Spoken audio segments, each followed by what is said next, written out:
Aşkı Habibi, Kibriya yaktı beni. Bilal Demiryürek, bir canlı performans. Haydi bakalım. Bilal Demiryürek kimdir? Bir öyle girelim mi? Şunu bir tanıyalım. Bilal Demiryürek. Evet tabii siması hemen tanıdığımız kaside okuyuculardan. Bakalım.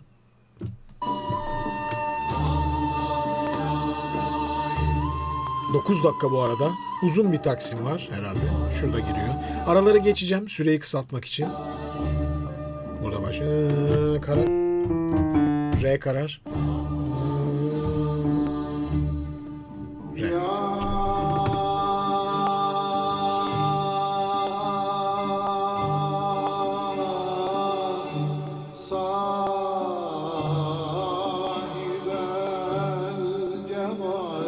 Nefis bir Hicaz girişi değil mi? Önce makamı göstereceksin.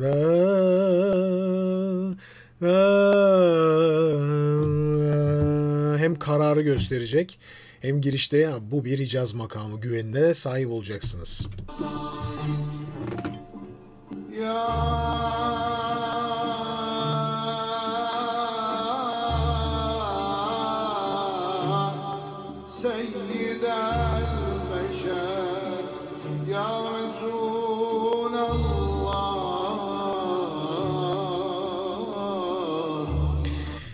Gene makamı size gösteriyor. Bakın farklı okuyucu olduğu nasıl belli değil mi? Farklı bu okuyucu. Şimdi çok goy goy yok. Bunlar yok. Onları bir kere kenara koyun. Burada dert başka bir okuma stili. Önce makamın karakterini koydu. Bakın açılımında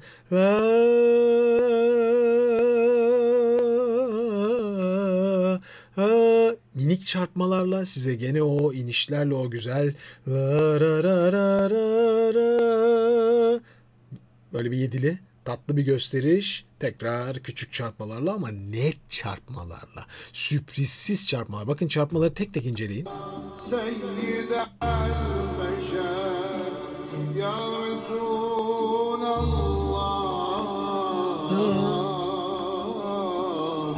Küçük, abartısız ve sade. Biz bunu böyle seviyoruz. Bunu çok seviyoruz bu tarzı. Kaside tarzının böyle temeli gibi bunlar. Abartısız, sade, makamı tam gösteren. Hissi yaratıyor bu. Çok güzel. Alt sesleri biraz hışırtılı. Aşkı Habibi Kibriya yaktı beni sertabe pa. Çok büyük ağız değil. Sade, kelime söylüyor. Mikrofonu çok iyi kullanmayı biliyor. Virdim budur subuhu mezar ruhum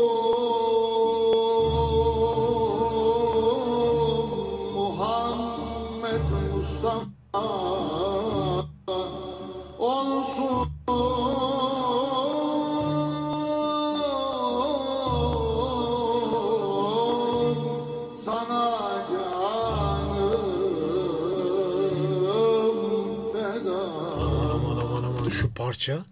Bu parça yani sadece şunun için zaten bir 15 dakika falan anlatmam gerek. Gerçekten hani bir iyi okuyucu olmak seneler, iyi dinleme, önce iyi dinleme. İyi seslerin bütün iyi özelliklerini iyi alma, onları ifade etme. Bir kere kelime vurguları inanılmaz iyi, abartı derecede iyi. Her kelimeyi o kadar güzel size gösteriyor ve dikkat edin, goy goy yok. Goy goy yani bunlardan tamamen sıyrılıp sade, net, ne diyorsa size bir şey anlatıyor. Usta okuyucu seviyesi bu. Bakın goy goylu cambazlıklar yapan şeyler çok fazla bir şey anlatmaz. Küçük bir örnek vereyim. Bir öğretmen derse girdi. Sürekli sizi güldürüyor. Konuyu anlatıyor, kahkahalarla dinliyorsunuz. Dersten çıkar. Ne dediğini anlamazsınız. Ya bu güldük, eğlendik de ne anlattı bu adam? Burada ise içeri girip size sakin sakin, yavaş yavaş ne dediğini, neleri vurguladığını size anlatıyor ve siz bunu yavaş da olsa doğru bir şekilde ve net anlıyorsunuz. Bir daha soru sormanıza gerek kalmıyor. Böyle düşünün. Zor bir okuyuştur bu. Kolay gibi gözüken zor seviyede bir okuyuş.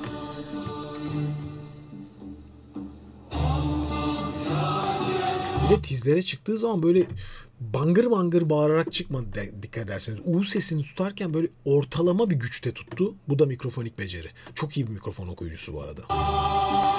Şimdi biraz ileri alıyorum. Sanırım buralarda girecek.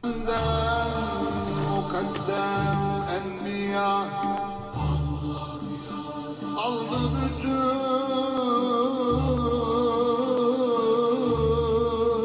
senden ziya.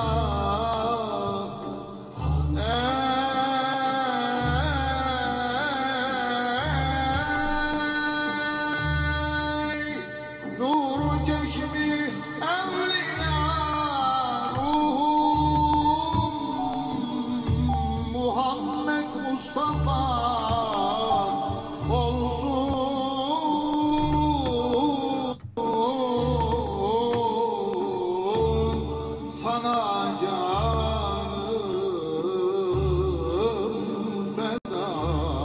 Sondaki o yanım feda. Oradaki o hafif vibrato, abartısız hafif vibrato, sonra ardından karar sese iniş falan. Nefis bir kayıtmış ya. Bu arada TRT'nin korosu, orkestrası falan da yıkılıyor yani. Muhteşem. O Alparslan abi, kadro muhteşem.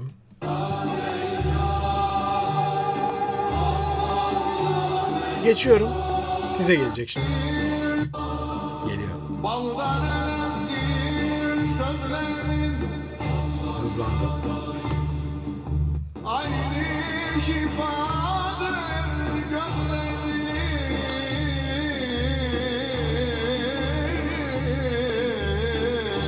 Hiç ağzı kapanmıyor, dikkat edin. Hep belli bir aralıkta sürekli tutuyor.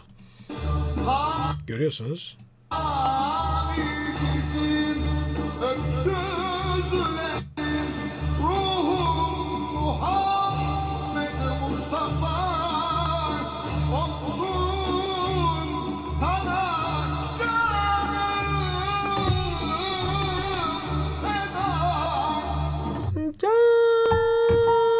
Si bemol.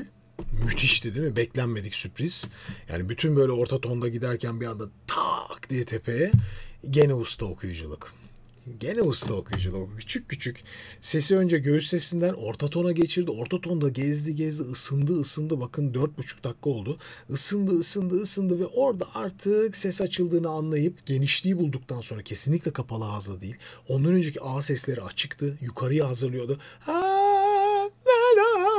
Tak diye yukarıya vurup bir anda o müthiş etkiyi yaratıyor tabii ki. Yani ses genişliğini de görüyorsunuz.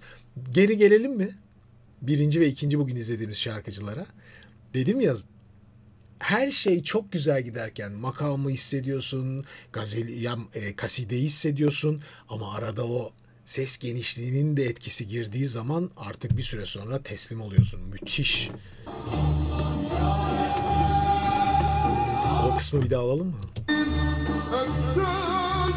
Orta ton. Fa diyez.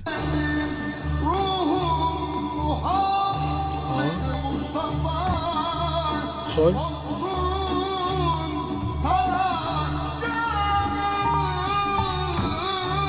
Hafif si bemole çarpıp tak. Yani şimdi burada canı fena. Müthiş. Sonra daha yukarısı var mı bakalım? Sol.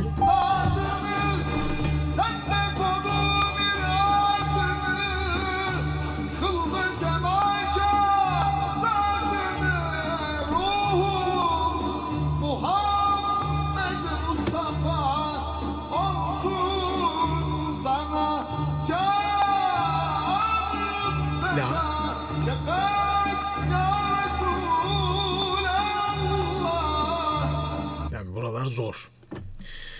Tam oktavdayız.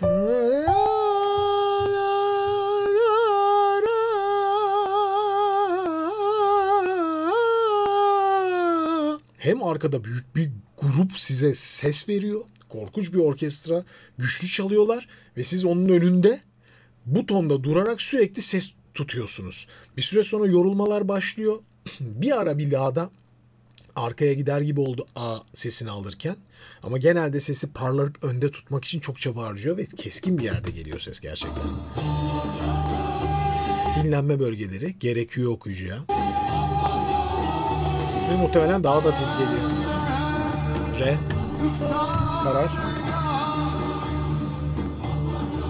Buldu hayatı caydar, Lali kulun müştaklar. Ruhum Muhammed Mustafa olsun, olsun sana canım feda.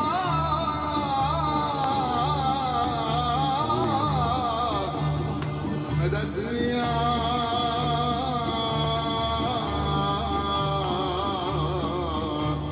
tabibel kulub.